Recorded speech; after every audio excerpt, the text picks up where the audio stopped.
Podcasts on UNC-TV.org are made possible through the financial contributions of viewers like you, who invite you to join them in supporting UNC-TV. In 1913, in the isolated valleys of Avery County, two doctors started a school in Crossnore and began taking in children who could no longer live at home. Today, the Crossnore School still serves hundreds of children each year by providing a safe, stable, healing environment to live and learn in. Producer Derek Long shows us why Crossnore should be on anyone's North Carolina detour along the journey. The community of Crossnore in Avery County has been called a place of miracles since the arrival and efforts of two Presbyterian missionaries, Drs. Eustace and Mary Martin Sloop, in 1913. The two came to bring medicine and education to this remote mountain region. Mary Martin, after coming into the mountains, she almost immediately saw the incredible needs for children. So founded on this beautiful property a boarding school for impoverished mountain children. Her passion was that the best way to help children rise above their circumstances is to provide them a fine education. We serve children all over the state who've been removed from their home. There's family crisis, there's abuse, abandonment, neglect, and large sibling groups who would otherwise be separated in the traditional foster care system, but they call this place home and school. So her vision for helping children rise above their circumstances remains true today.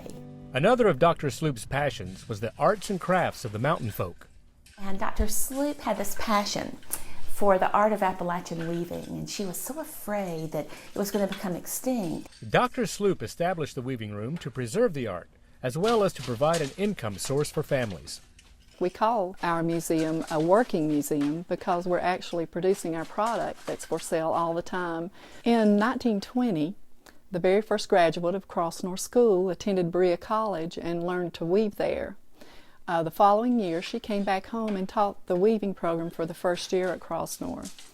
It was sort of a home economics class for the girls who attended Crossnore School, but it also included their mothers and women of the community who, some of them still had their mother's looms at home, and they would weave, and Mary Martin Sloop found markets for the products they produced. In addition to the Weavers Museum, the Homespun House also has a fine arts gallery and gift shop.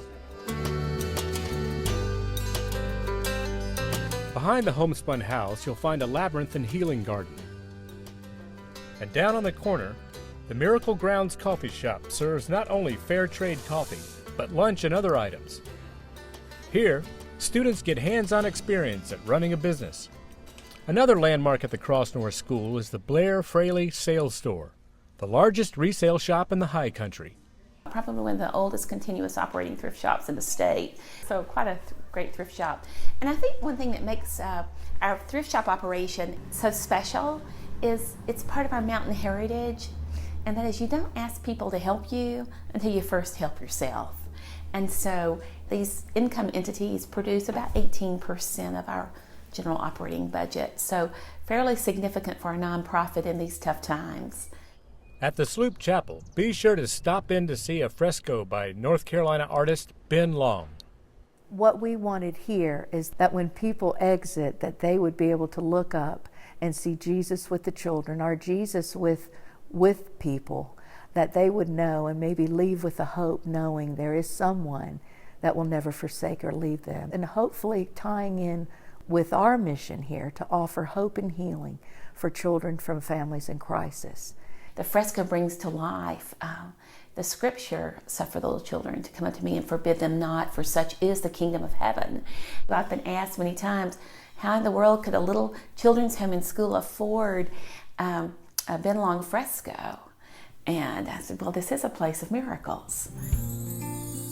Often people who come even to this part of the mountains know about the lovely village of Blowing Rock. They know about the lovely town of Banner Elk.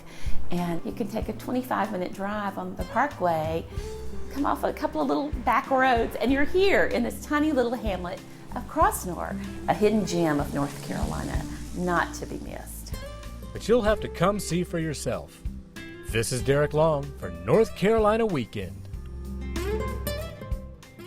You'll find Crossnore and the Crossnore School just off Highway 221 south of Linville in Avery County. For information about exhibits and events, go online to crossnoreschool.org or call 828-733-3144.